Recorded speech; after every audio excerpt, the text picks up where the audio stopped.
लोकसभा के इलेक्शंस हमारे सर पे मंडरा रहे हैं और हम सभी यही वक्त देखना चाहते हैं कि लोकसभा में क्या रिजल्ट्स होंगे।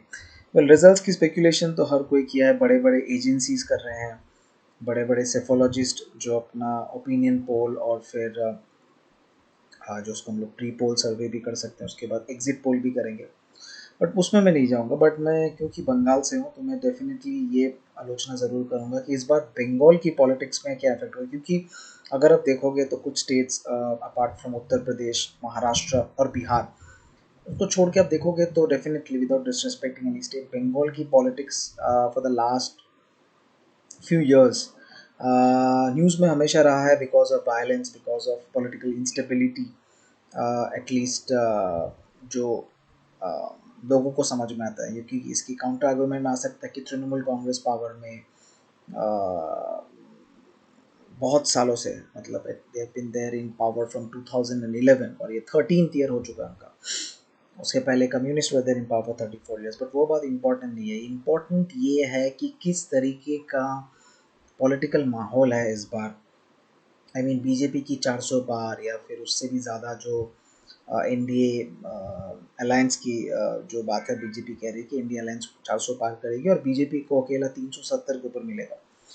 बट वो जो एक्स्ट्रा सीट्स हैं, वो एक्स्ट्रा सीट्स कहाँ से आएंगे, उसमें एक मेजर फैक्टर होने वाला है वेस्ट बंगाल। क्योंकि वेस्ट बंगाल में 2019 के लोकसभा में भी बीजेपी ने 18 सीट जीता था आउट ऑफ 42, जो किसी को एक्सपेक्टेड नहीं था। इस बार जैसा माहौल है, संदेश खाली के बारे में हम सभी जानते हैं, हमें ये मालूम है कि किस तरीके का इम्पैक्ट आ रहा है।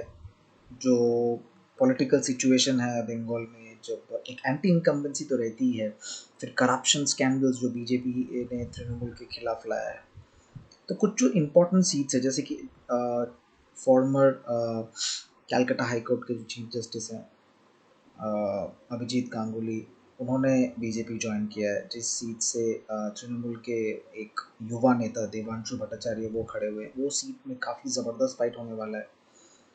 फिर आप देखोगे अगर तो हावड़ा में लॉकेट चैटर्जी जो एक रिटर्निंग एमपी है, उनके साथ या उनके खिलाफ, माफ़ कीजिएगा, उनके खिलाफ बंगाली रियलिटी टीवी की बहुत पॉपुलर शो दीदी नंबर 1, जहाँ पे ममता दीदी भी गई थी, उस शो के होस्ट रचना बैनर्जी आए हैं, जो एक धमाकेदार टक्कर होने वाला है। दिलीप घोष जो बीजेपी के बहुत ही इम्पोर्टेंट मेंबर है, उनके खिलाफ कीर्ति आज़ाद को खड़ा करवाया गया बर्धमान से। अब ये आयरॉनिकल है क्योंकि तृणमूल कांग्रेस ने ही मोदी जी के खिलाफ विधानसभा में कहा था कि ये लोग बाहर के हैं। बट कीर्ति आज़ाद और सबसे बड़ा उससे भी सरप्राइज यूसुफ पठान, जो कि बड़ौदा से लाए गए हैं बहरमपुर में लड़ने के लिए अधीर रंजन चौधरी के खिलाफ, वो भी बाहर के होने चाहिए बाय दैट लॉजिक। बट हम सब इंडियन हैं। बट ये चीज़ शायद बैकफायर करेगी टीएमसी की। मैं शायद कह रहा हूँ क्योंकि elections are very unpredictable India में। और उसके बाद आपके पास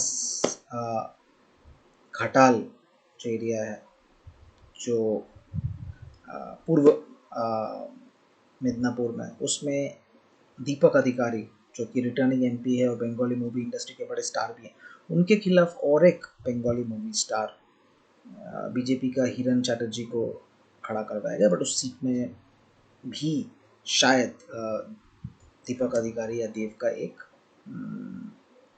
एडवांटेज रहेगा। हालांकि उनका 10 साल हो चुका है।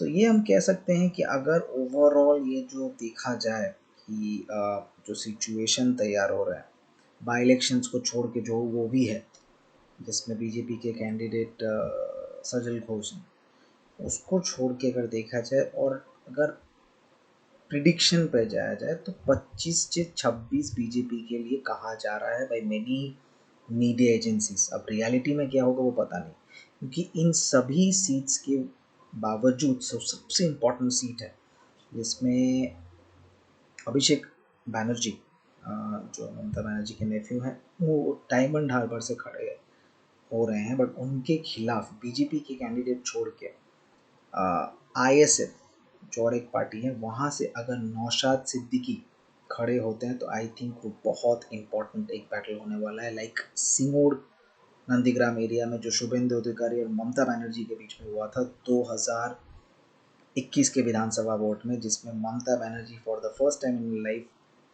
हारी थी और फिर उनको बाई इलेक्शंस में सीएम बनना पड़ा। तो स्पेक्यूलेटिव है, बट आगे क्या होगा ये हम कोई नहीं जानते।